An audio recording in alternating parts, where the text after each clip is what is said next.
Welcome to another edition of football.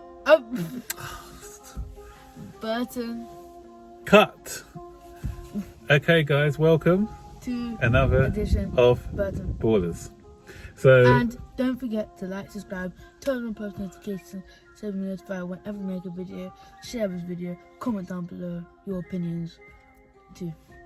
okay, well said, young man. So, as promised, after our match review yesterday, what we're going to do is a little segment now where we're going to do player ratings, but we're going to put them into three categories. We're going to put them into a good, bad, or indifferent. So, let's start with goalkeeper Kepa. What's your category you're going to put him in? I'm gonna give it. I'm giving him a good. A good. Explain. Well, he made he did what he had to do. He did it decently.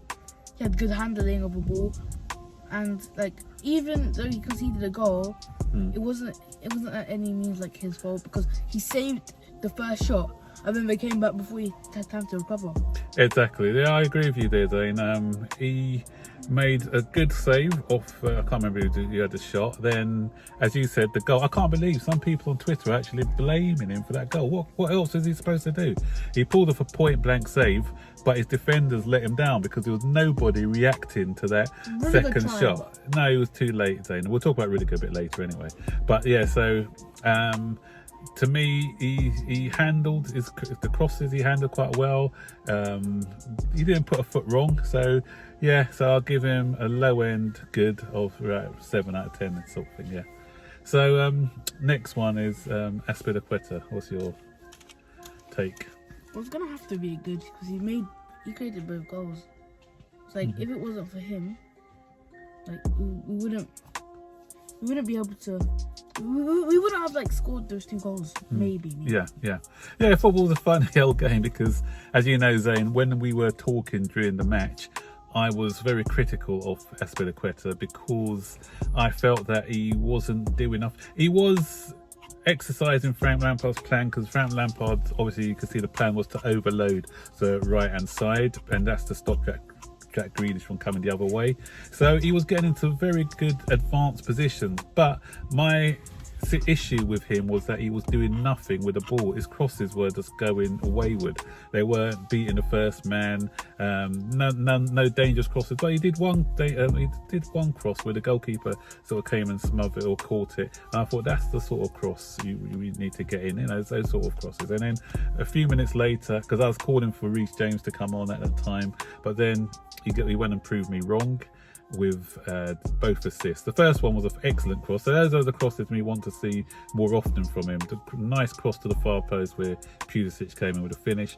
But he showed his captain instinct as well. Not content with just that one goal. He thought, you know what, I'm going to try and get us another goal, get us a winner. So he started the move, carried on his run, and he actually ended up on the left side and he pulled it back for Giroud to score. So going from... he would have had a bad, but that little 2-minute spell and what he did afterwards, it moved him up to a indifferent. But yeah, obviously, so if you've got somebody who's winning the game for you or instrumental in winning the game for you, you have to put him in a good category. So I'll put him in a good category, but still only probably a 7. Some people will be gassing him up because of the 2 assists and give him 8 or 9, but I'll still just give him a 7. So let's move on to left back Alonso. Well, I have to give him an indifferent. He didn't really do anything. Yeah, I'm putting him on the bad category because his defending weren't great. Again, he was one of the defenders who went to sleep when Aston Villa scored, and his crossing was awful. We had Azpilicueta's poor crosses on the one side and we had his poor crosses on the other side. I remember one time, under no pressure at all, he put in a cross and it went behind the goal. And that's unacceptable for a professional footballer. So I'm sticking him in as a poor. Yeah. So Christensen. Well, I have to give him a bad, but a high bad. High bad. Because he didn't really impact on the game, but he should have been there with Rudiger as well to try to stop the ball, the goal. Yeah, I'm with you. His reaction was terrible. He was like he was walking in treacle for that. Well, he just stood, and it was like statues. He just didn't react. How could we have 3 Aston Villa's players reacting and not 1 Chelsea defender? That's unforgivable.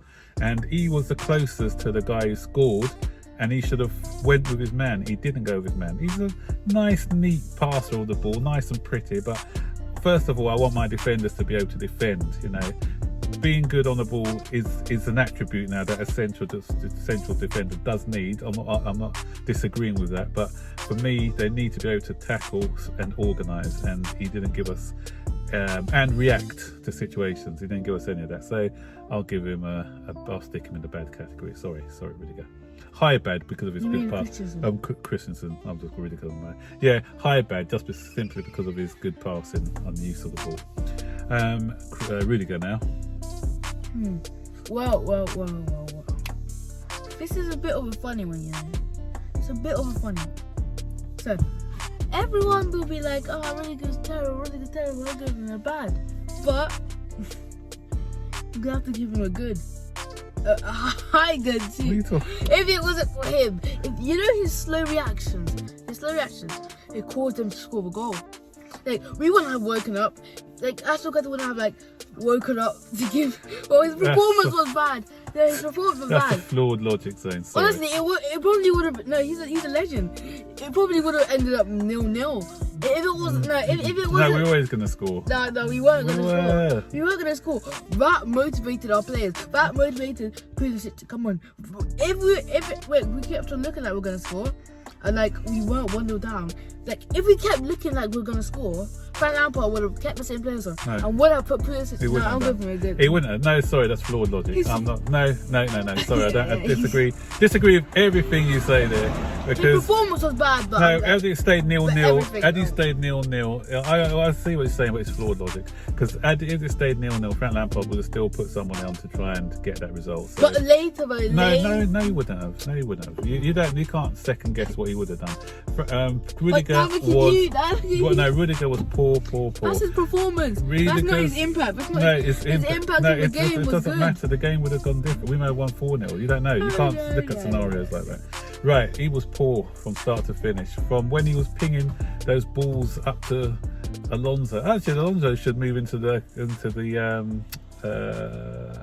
I put him in the bad, but indifferent really, because you need to be good to control some of the balls that Rudiger was pinging out. I remember. So he managed to control a few on his chest, but some of those balls was just ridiculous. And he's hitting them at full pace. But for me, he doesn't react. McGinn, he got a header in. McGinn is shorter than him. McGinn was behind him. He's come across him, and Rudiger was behind him. Rudiger was just like a statue doing nothing, and so he should have learnt by that. Did he learn by that? No. When the goal came again, he just reacted after the Aston Villa attackers went for the ball. That's when he went to the line. Had he reacted before and went across to try and knock the ball out, then it would have been a different situation altogether. So for me, he just deserves a port. And I tweeted something, and I agree with it. He'll make a good agent, but I don't think he makes a good defender. We need somebody who's going to organise our back line. He's meant to be one of the most experienced to organise, but he can't organise. So sorry, I'm just giving. Wait, another legendary impact at the end of the game. Well, if Kai Havertz comes, I'm backing Rudiger because he played. If Rudiger wasn't playing. No, Germans actually. If you're good enough, you're going to play for the side. Don't matter what nationality you are. No, he might not think. He might not what. He might not think. Oh, Germans are allowed. No, you're talking rubbish. Sorry. All right, then Zane. Next up is Kante. Yeah, I'll give him a good.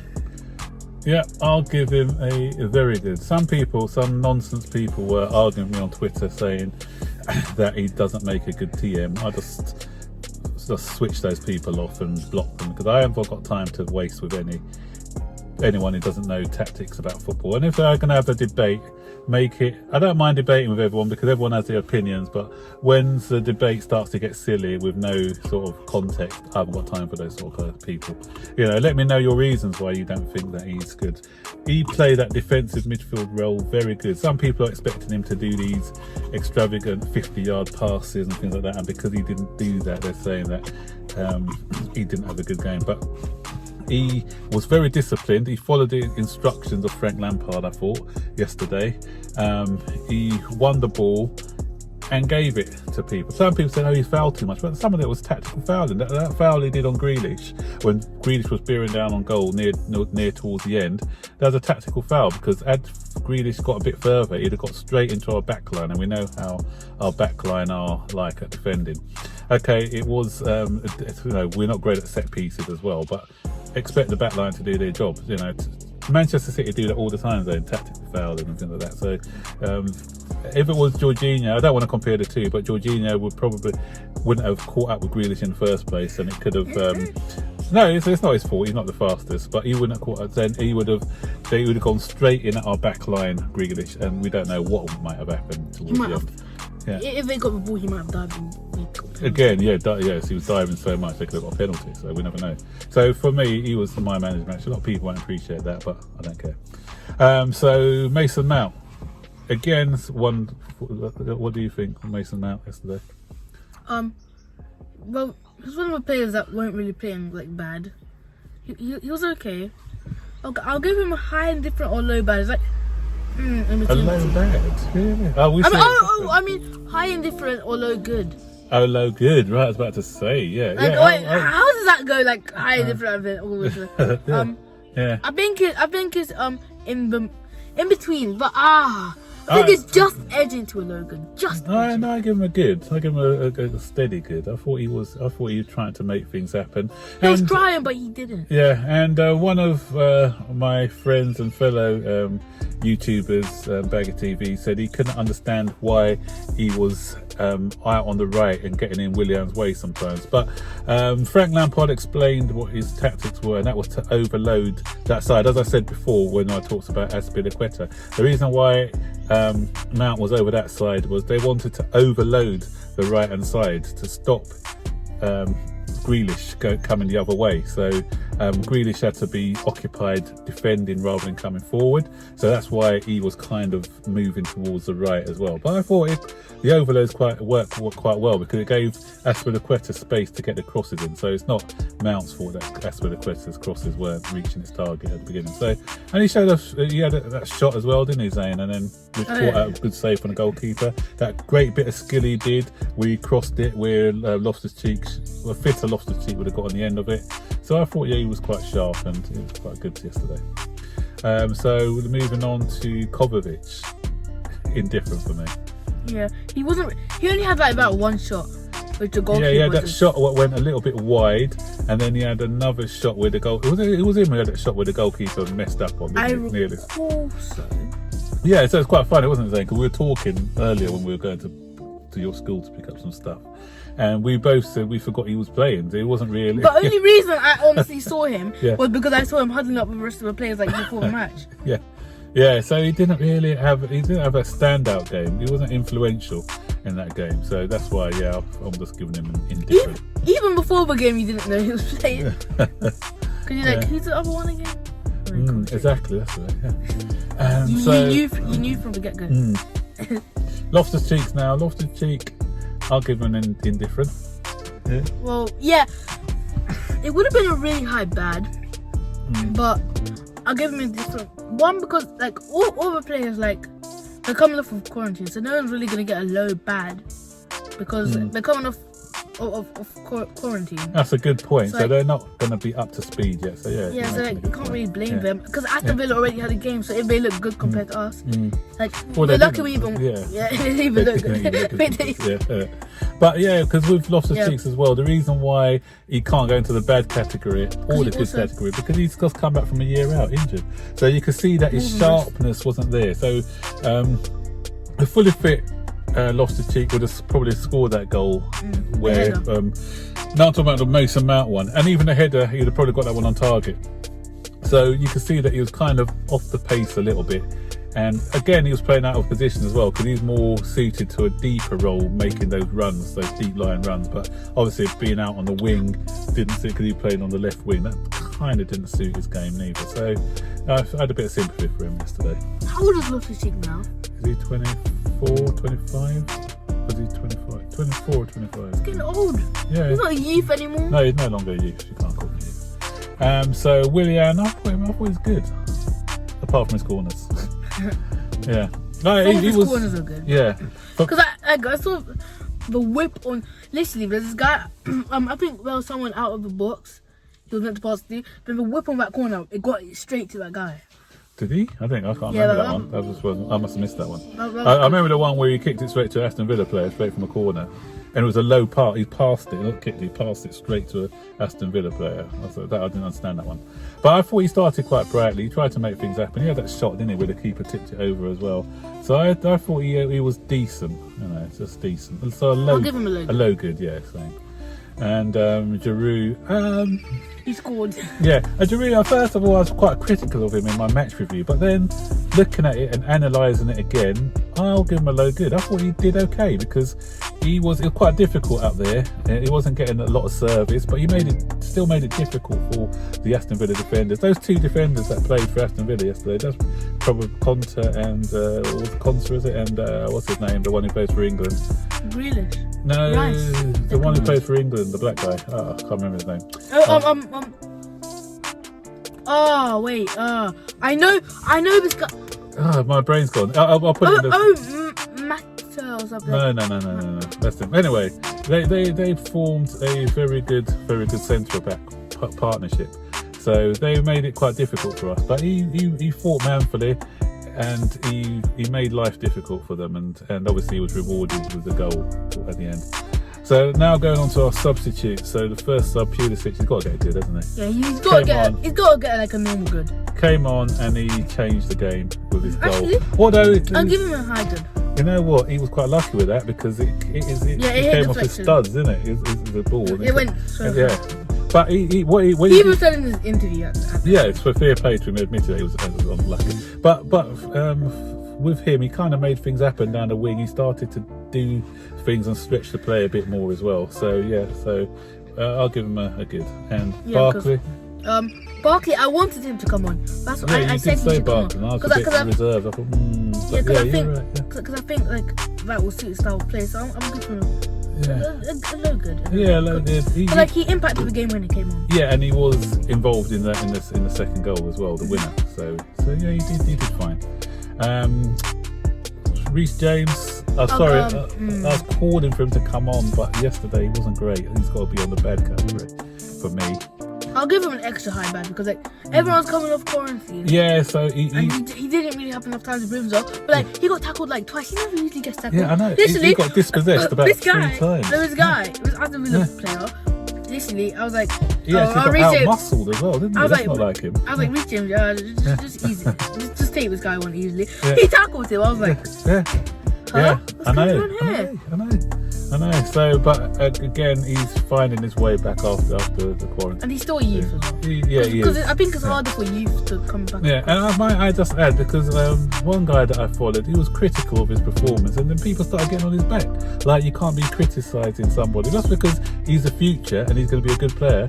He's not beyond criticism. He might be a good player. He will be a good player. No, but say if he gets injured. Yeah, but all things in, he's got the makings of a very good player. But even good players, sometimes if your criticism is constructive, it's fine. So don't get on people's backs if they say such and such player didn't have a good game. Because in fairness, if you're looking at it properly, he didn't have a good game. And finally, Tammy, I'll give him an indifferent. He didn't really do a lot when he came, did he? He didn't have a lot of minutes, to be fair, but when he came on, he wasn't really... I was about to say a low indifferent, but as you said, he didn't really have a lot of minutes, so... Yeah. So I'll just give him exactly. Yeah. So there you go, guys. Let us know if you agree.